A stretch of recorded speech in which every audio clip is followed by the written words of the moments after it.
같이 합니다. 성령은 그 누구도 차별하지 않습니다. 성령은 그 누구도 차별하지 않습니다. 따라서 성령이 임하시면 예수님 안에서 그 어떤 차별도 사라집니다. 이쯤 하면 이제 오늘 뭔 얘기를 하려고 하는구나 라는 게 이제 감이 잡혀야 돼요. 그죠? 구원이라고 하는 걸 이야기할 때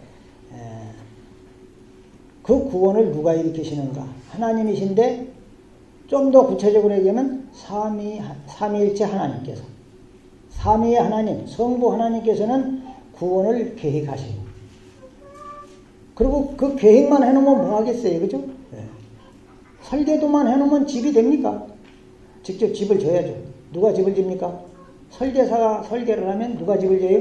목수가 집을 집니다. 즉 예수님이 제2위 하나님이신 성자 하나님께서 이제 계획한 구원을 이루시는 거예요. 자, 집만 져놓으면 뭐합니까? 들어가 살아야지. 그죠? 그 집이 우리께 돼야 된다 이 말이에요. 내가 들어가 살아서. 마찬가지. 하나님께서, 성부 하나님께서 계획하신 걸 성자 예수님이 이루셨어요. 그러면 이제 남은 게 뭐예요? 성령 하나님께서 계획하고 이루신 구원이 우리의 것이 되게 해주신다는 말이에요. 그걸 갖다가 성령의 적용이다. 그런 거예요. 성령의 적용이다. 그러니까 구원론은 곧 뭐예요? 성령론, 성령의 적용론.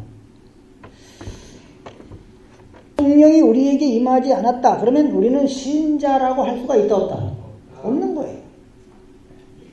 구원과 관계가 없는 거예요.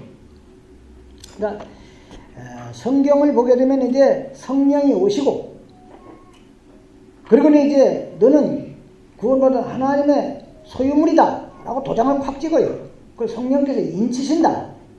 성령께서 우리를 인치시고 우리를 늘 은혜 가운데 살도록 충만하게 하시고 하나님의 사람으로 살아가도록 그냥 내버려두면 우리는 하나님의 사람으로 살지 못하기 때문에 하나님의 사람으로 살아가도록 늘 은혜를 베푸시고 능력을 주시고 많은 일들을 행하게끔 하신다 이 말이에요. 그런 게 이제 성경에 기록이 되어 있어요. 분명히 우리가 볼 때는 말이죠, 아주 신비적이라고, 야, 참 신비하다, 이런 일들이 성령 받은 사람들에게서 보여진다 이 말이에요. 성령 받은 사람들. 근데 오늘 우리들에게는 그런 신비한 모습들이, 성령 받았구나, 저 사람 성령 받았구나, 어떤 그런 외적인 모습들이 잘 안 보여요. 찾아볼 수가 없다고 말이에요. 성령이 임했다고 할 때, 나에게도 성령이 임했구나, 또는 저 사람에게 성령이 임했구나, 그걸 우리가 인식을 할 수 있는, 우리가 보고서 알 수 있는 어떤 그런 체험적인 경험이 없고, 또 성령 받은 자로, 성령이 우리에게 오셨다 그러면 성령이 임한 자로 살아간다고 할 수 있는 어떤 현상들이 보이지를 않는 경우가 많다 보니까 성령을 우리가 혹 말을 하기는 하지만 관심에서 멀어지는 거예요. 부터 한번 보겠습니다. 14절부터 17절. 예루살렘에 있는 사도들이 사마리아도 뭘 받았다 함을 듣고, 하나님의 말씀을 받았다 함을 듣고 누굴 보내요? 베드로와 요한을 보내요. 이게 이제 누가 죽고 난 다음에 흩어진 사람들이 복음 전한 겁니까? 스데반 집사가 죽고 난 이후에 사도들 외에는 다 흩어졌다 그랬어요. 그 흩어진 사람들이 가서 복음을 전하니까 사마리아 사람들도 이제 하나님의 말씀을 받고 그들도 예수를 믿게 됐다고 말해요. 그래서 이제 예루살렘에서는 베드로와 요한을 보내는 거예요. 한번 가봐라. 그들이 가갖고서 구경만 하는 게 아니라 그들이 가서 그들을 위하여, 즉 사마리아 사람들, 하나님의 말씀을 받은 사마리아 사람들을 위해서 뭐 했어요? 성령 받기를 기도하니. 자, 성경을 볼 때는 같이 보면서 주고받읍시다. 자, 이는 아직 한 사람에게도 성령 내리신 일이 없고 오직 주 예수의 이름으로 세례만 받을 뿐이더라. 이에 도사도가 그들에게 안수함에 뭐예요? 그 다음에 성령을 받는지라. 야, 그들이 성령을 받는다 그랬는데 성령 받는다는 게 어떻게 나타났을까? 어떻게 뭘 보고 알았을까? 저 사람들이 성령 받네? 저들에게 성령이 임하네? 그걸 어떻게 알았겠니? 이게 중요한 얘기예요. 돈 되는 얘기 아니지만. 돈 되는 얘기는 할 줄 몰라요. 안수를 하니까 성령을 받더라는 거예요. 그 뭔가 외적으로 이렇게 확인할 수 있는 어떤 뭔가가 있으니까 성령 받는지라 그랬을 거 아니에요. 그죠? 뭔가가 나타났을 거 아니에요. 그 사람들을 이게 안수하며 기도를 해주니까 성령을 받더라는 거예요.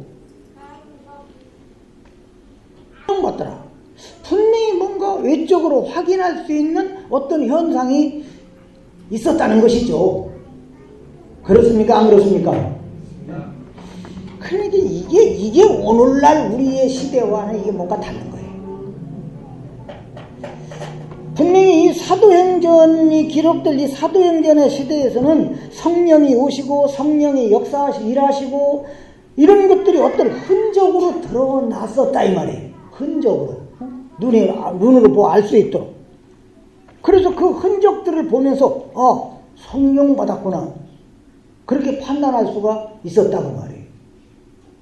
그런데 지금은 그런 판단을 할 수가 없단 말이에요. 누가 성령을 받았는지 받지 않았는지 뭘로 알 수 있겠냐는 말이에요. 뭘 보고 저 이 집사님 성령 받았다. 저 김 집사님 성령 받았네. 이런 걸 뭘로 알 수 있겠냐 이 말이에요. 물론 이제 성경에 성령으로 아니하고는 예수를 주시라 할 수 없다. 그 말씀이 있어요. 그 말씀대로라면은 예수님을 주님으로 고백한다면 그게 바로 성령 받은 증거라고 할 수가 있는데 여러분 전혀 믿음과 상관없이도 입으로는 뭐를 못 알았어요. 그죠? 입으로는 뭐 소를 12마리는 못 잡겠어요. 그죠? 입으로는 못 알 게 없어요. 입으로는 믿음 없이도 예수님이 나의 주님이시다. 나의 구주십니다. 이런 고백은 얼마든지 할 수 있다 이 말이에요. 그러니까 예수를 주님이라고 고백한다고 해서 다 성령 받았다고는 하기가 곤란하다는 얘기죠. 왜? 입술의 고백은 입술로 하는 건 얼마든지 할 수 있으니까. 분명히 입술로 고백하는 것은 성령이 임했기 때문에 입술로 고백하는 건 맞긴 맞는데 성령이 임하지 않아도 할 수 있는 사람들이 있기 때문에 그것 갖고는 판단하기가 곤란하다 그런 얘기예요. 마음으로 믿어 의에 이르고 입으로 시인하여 구원에 이른다. 그 말씀이 있어요. 로마에. 그러니까 분명히 성령이 임하면 예수님을 나의 주님이라고 고백하게 되는 거거든. 그런데 말만 하는 것 가지고는 우리가 확인하기가 곤란하다 그 말이에요. 진짜 성령이 임한 건지 아닌지. 그러니까 입으로만 그냥 성령 받았다. 입으로만 하는 거 보고서 예수님이 나의 구주십니다 라고 고백하는 거 그거 하나만 보고 저건 성령 받은 증거야 라고 말하기가 곤란하다는 얘기예요. 자, 이런 이유 때문에 성령에 대해서 많은 사람들은 이 답답함을 가지기도 하는 거예요. 답답하죠 사실. 하지만 여러분 이 부분에 대해서 우리가 한 가지 생각해야 할 게 있어요. 뭐냐? 우리가 생각할 때 성령 받았다고 할 수 있는 어떤 경험을 하는 게 중요하냐? 아니면 성령 받은 사람으로 살아가는 것이 중요하냐? 사실 성령을 받았다고 하는 어떤 그런 애적인 경험이 중요한 건 아니에요. 뭐 그냥 갑자기 그냥 막 방언을 해대고 팔떡팔떡 뛰고 하는 그런 경험이 중요한 건 아니라 이 말이에요. 왜? 경험이라는 것은 사람들마다 다 다를 수가 있어요. 예를 들어 뭔가 불이라는 거 하나를 경험을 한다. 모닥불을 경험한다 그럴 때 네가 저 모닥불 피운 걸 본 것에 대해서 한번 얘기해보라. 사람마다 다 다를 수가 있다. 다 다르죠. 우리가 같은 성령을 받고도 다 그 경험은 다를 수가 있어요. 그러니까 경험이 중요한 건 아니라 어떤 사람에게는 말이죠. 이 경험이라는 것이 그냥 쉽게 예를 들어서 뭐 성령 받은 친구가 만약에 예를 들어서 방언을 한다든가 또는 그냥 막 입신을 한다든가 그게 성령받은 증거라는 건 물론 아니지만 그게 증거라고 만약에 한다고 할 때 그게 어떤 사람에게는 있을 수가 있고 또 어떤 사람에게는 없을 수도 있다 이 말이에요. 그런데 여러분 그런 거 경험이 전혀 없는 사람이라고 해서 구원받지 못한 건 또 아니라 이 말이에요. 무슨 얘기인지 이해가 됩니까? 어쨌든 성령이 임한 자만 하나님과 교제를 할 수 있고 하늘의 생명에 참여할 수가 있어요. 그러기에 성령께서 함께 하시느냐가 중요한 거지 성령이 임한 어떤 그런 그 경험을 했느냐가 중요한 건 아니다 그 말이에요. 성령이 우리에게 임해 있으면 되는 거예요. 경험이 있고 없고를 떠나서.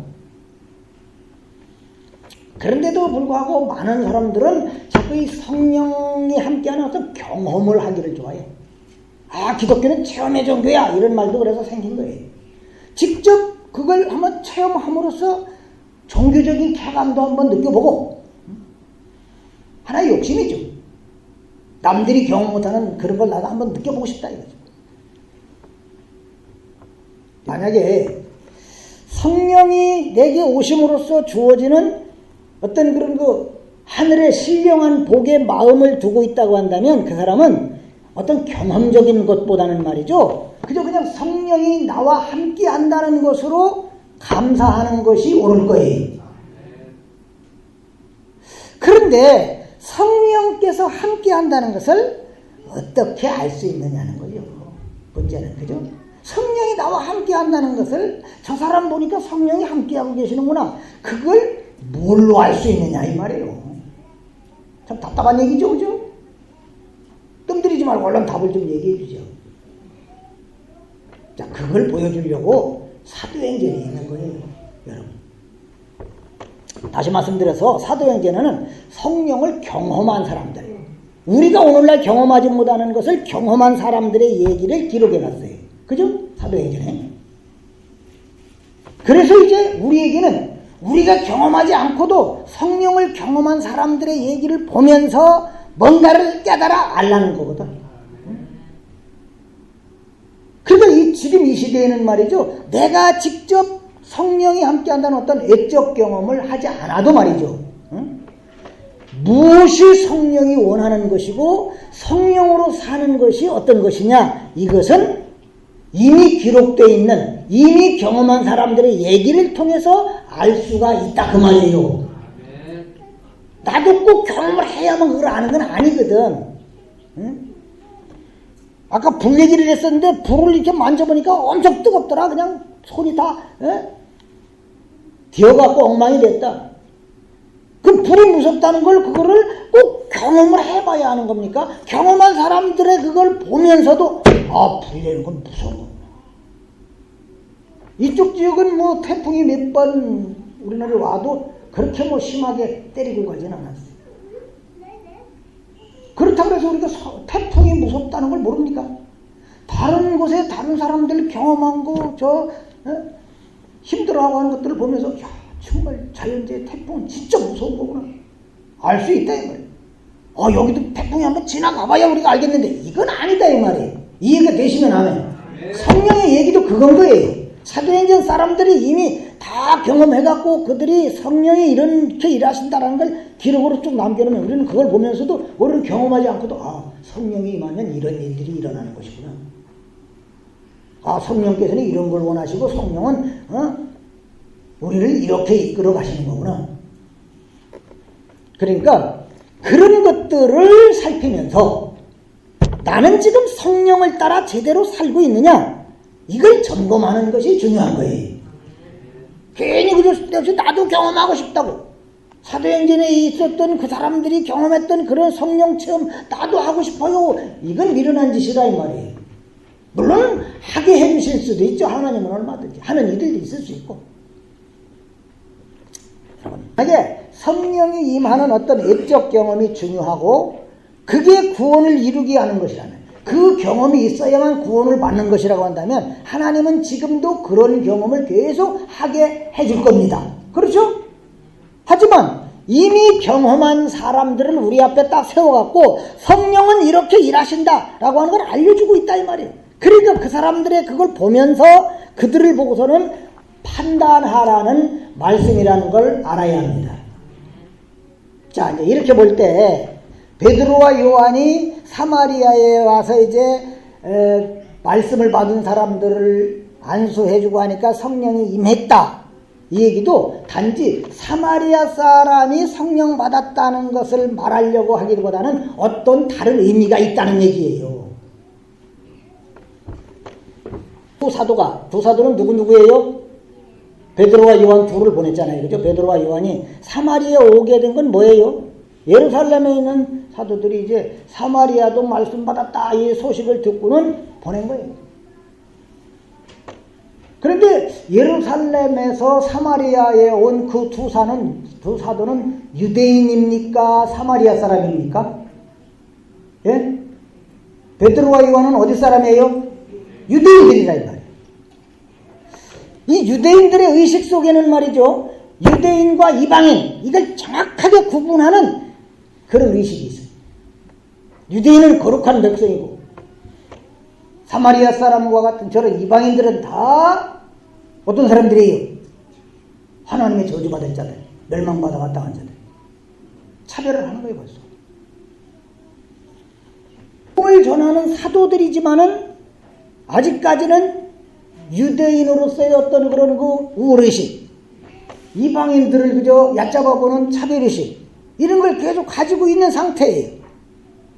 그게 이제 사도행전 10장에 가면은 확실하게 나타나요. 베드로에게도 그런 생각이 있었다는 거. 베드로가 복음 전하는 사도인데도 불구하고 유대인하고 이방인은 질적으로 다르다. 이런 생각을 갖고 있어요. 이게 하늘에서 뭔가가 내려와요. 환상이. 근데 그 그릇에 보니까 그냥 부정한 것들이 잔뜩 들어있어요. 근데 하나님이 그거 잡아먹으라 그래요. 아이고, 저걸 어떻게 먹습니까? 저 부정한 것을. 그 부정한 것들은 다 이방인들을 상징합니다. 10장에 가도, 사도행전 10장에 가도 베드로의 의식에는 유대인, 이방인의 구분하는 의식이 있는데, 지금 8장에서는 말도 못하죠. 8장에서 마찬가지죠. 이방인들, 저 사람들은 구원 못 받는 자들, 이런 생각들을 하고 있을 수 있다 이 말이에요. 그런데도 누가 그 베드로와 요한을 사마리아까지 오게 하는 거예요? 하나님이 오게 하시는 거예요. 예루살렘 교회에서 가보라고 파송하지만 사실은 하나님께서 일하고 계시는 거라고 말이에요. 또 유대인 이방인을 구별하는 베드로를 들어서 사마리아 사람에게 안수하게 하는 거예요. 사마리아 사람하고는 접촉도 안 하려고 하거든, 유대인들은 사실. 근데 하나님은 차별하지 말고 가서 안수해줘라. 그래서 사마리아 사람에게 성령이 임했다고 말이에요. 이 얘기는 성령이 임하는 것은 유대인, 이방인 차별이 없다는 것을 말해주는 거죠. 성령께서는 유대인, 이방인을 구별하지 않는다는 얘기예요. 이걸 보여주는 거예요, 오늘 말씀이. 그리스도인들의 의식 속에는 차별이 있을 수가 없다는 거예요. 성령이 임한 그리스도인들의 의식 속에는 차별이 있을 수가 없다는 것을 가르쳐주고 있다고 말이에요. 괜히 모여서 사마리아, 예루살렘 이걸 괜히 얘기하고 있는 게 아니거든.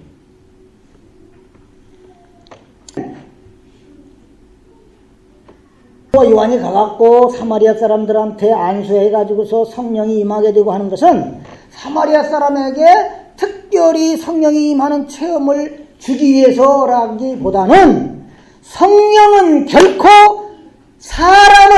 누가 됐든 사람을 차별하지 않는다는 것을 보여주고 있다는 얘기예요. 그걸 가르쳐주는 거예요, 오늘 우리들에게. 성령은 유대인이냐 이방인이냐를 절대 따지지 않는다. 하나님은 이방인, 유대인 이런 거 안 따진다고 말해. 안 따진다. 구원은 이방인, 유대인 이런 게 구분이 있을 수가 없다. 그런 얘기입니다. 자, 이제 그러면 이제 그럼 누가 성령이 임한 자이고 누가 성령을 따라 사는 신자냐? 여러분, 이미 답은 다 나왔죠. 그죠? 자, 성령이 임했다. 하나님의 은혜가 임했다. 그러면 하나님의 은혜는 사람을 구별하지 않는구나, 이걸 이해하고, 민족이 됐든 혈통이 됐든 지연이니 뭐 학연이니 이런 거 따지지도 않는 거예요. 그 무엇으로도 사람을 차별하지 않고 오직 하나님의 은혜를 따라 누구를 대하든 하나님의 은혜를 따라 똑같이 대하는, 이게 바로 누구의 모습이에요? 성령 받은 자의 모습이다. 교회 내 성도들에게 이거 가르쳐 주는 거예요. 누구를 대하든 동일하게 대하는 게 성령 받은 자의 모습이다. 여러분, 사도행전 1장 8절에 보면은 오직 성령이 너희에게 임하시면, 누가 임하시면? 성령이 임하시면 너희가 권능을 받고 예루살렘과 그 다음에요 온 유대와 그 다음에 사마리아와 그 다음에 땅끝까지 이르러 뭐가 되리라? 내 증인이 되리라. 누구의 증인? 예수의 증인이 되리라. 성령께서 오셔가지고 예수의 이름이 모든 민족에게 퍼져나가게 될 거다, 이런 얘기를 하고 있는데, 사실 유대인들의 의식 속에는 이방인들은 복음 들어봤자 저 사람들은 지옥의 땔감들인데, 구원받지 못할 자들인데 그들에게 무슨 복음이 전해져, 이런 생각들로 꽉 차 있는 사람들이 유대인들이라는 말이에요. 그런데 그들의 의식을 깨는 말씀인 거거든요. 이제 예수라는 구원의 역사는 유대인, 이방인 이런 거 없다. 성령이 이제는 오셔가지고서 차별 없이 구원하시는 하나님의 역사를 보여줄 것이다, 그런 얘기지요. 그러니까 사도행전 1장 8절은 말이에요. 너희가 성령 받고 권능 받아 하고 열심히 예수 전해라, 뭐 이런 의미로 보기보다는 성령은 결코 사람을 구분하지 않는다는 걸 깨닫고 그 성령님을 따라서 차별하지 않는 그리스도의 증인들로, 그리스도를 높이는 사람들로 살아가라는 얘기입니다. 그리스도 안에서는 유대인, 이방인 구분이 없으니까 절대 차별하는 마음 없이 너희들도 이제는 성령에게 사로잡혀 그렇게 살아가게 될 거다, 그거예요. 지금은 뭐 유대인, 이방인 막 너희들이 따지고 있지만 앞으로는 유대인, 이방인 따지지 않고 모든 이들을 예수의 사랑 안에 하나로 받게 되는 날이 온다, 그런 얘기죠. 그게 언제? 성령이 오시면 그렇게 된다, 그 말이죠. 그러니까 이런 면에서 신자가 말이죠, 오늘 성령을 받았다면 분명 그 증거가 있기 마련이에요. 그 중요한 하나가 뭐예요? 성령이 우리에게 임했다. 그 증거와 분명한 증거가 뭐예요? 나의 시각, 나의 기준으로 사람을 차별하지 않는 것. 이게 성령 받은 증거예요. 방언하고 펄펄 뛰고 그게 아니라, 어떤 누군가를 볼 때, 어떤 누군가의 행동을 보면서 아, 저런 행동을 하는 사람이 어떻게 구원받을 수 있느냐, 이런 판단을 하지 않는다, 그 말이에요. 어떻게 저렇게 강도짓을 해? 저 사람은 천국 가긴 다 틀렸어. 이런 식으로 우리 마음대로 판단하고 정지하고 그런 걸 안 한다, 그 말이에요. 성령이 임하면 다 예수의 마음으로 하나님의 긍휼히 여기심을 구하게 되는 거죠. 아, 내가 하나님의 긍휼을 받지 못했다면 내가 살 수 없었던 것처럼 저렇게 세상 사람들의 손가락질 받을 만한 저 사람에게도 하나님의 긍휼이 베풀어져서 예수를 알게 되고 구원받았으면 좋겠다, 이런 마음으로만 채워지게 되는 거예요. 그러게 되니까 이제 그 누구도 마음대로 판단하고 정지하는 게 아니라 누가 됐든, 아, 저 사람도 아무리 형편없는 저 사람도 하나님의 은혜로 부름받을 수 있다는 걸 알고는 하나님께서 어디로 보내시든 간에, 사마리아로 보내든 땅끝으로 보내든, 보내시는 그 자리에서 누구에게든 나는 뭘로 살아가는 거예요? 그리스도의 증인으로, 성령 받은 그리스도의 증인으로 살아가기를 힘쓰는 게 바로 성령 받은 사람의 증거다, 그 말이에요. 이해가 확실히 되신 분은 아멘. 그러니 우리 성령 받은 경험이 있느냐 없느냐 이런 거 따지지 말자는 거예요. 그런 생각은 오히려 말이죠, 우리를 함정으로 이끌어 갈 뿐입니다. 아무런 경험이 없는 나를 자꾸 스스로 내가 성령 받았나 못 받았나 이런 거나 괜히 의심하게 만들어요. 오늘 우리가 염두에 둬야 할 것은 뭐예요? 내가 성령을 받았느냐 그걸 따지는 게 아니라 성령님께서 추구하시는 것이 무엇인가, 바로 그거예요. 오늘 보면 우리에게 그걸 가르쳐 주는 거예요. 두 사도가 사마리아에 가가지고 안수함으로 성령 받았다. 이 사실에서 우리는 뭘 알 수 있어요? 성령님은 결코 누구도 차별하지 않는구나. 이걸 배우는 거예요. 그렇다면 우리에게 성령이 임했다고 한다면 우리도 마찬가지로 차별하지 않게 되는 거구나. 성령이 내 안에 오셨으면 성령께서는 나로 하여금 그 누구도 차별하지 않고 예수를 전하는 사람으로 살게 해 주시는 거구나. 이걸 알게 되는 거예요. 이게 하나님의 뜻임을 알기 때문에 그 누구도 판단을 하거나 차별하지 않는 자로 살아가게 되는 거. 이게 바로 성령이 임한, 성령 받은 사람들의 모습입니다. 자비하신 하나님 아버지여 감사합니다. 버림받아 마땅한 저희들이 먼저 하나님의 은혜를 받고 긍휼히 여기심을 받아 하나님의 자녀가 된다이다. 성령께서 오셔서 저희들을 이제 복음을 들어야 할 자들이 있는 곳으로 보내시는데 저희들은 이제 오늘 말씀을 따라 그 누구도 마음대로 판단하거나 정죄하는 게 아니라 그들 앞에서 그리스도의 증인으로 살아갈 수 있도록 성령이여 저희들을 붙드시고 인도하여 주시옵소서. 예수님의 이름으로 기도하옵나이다.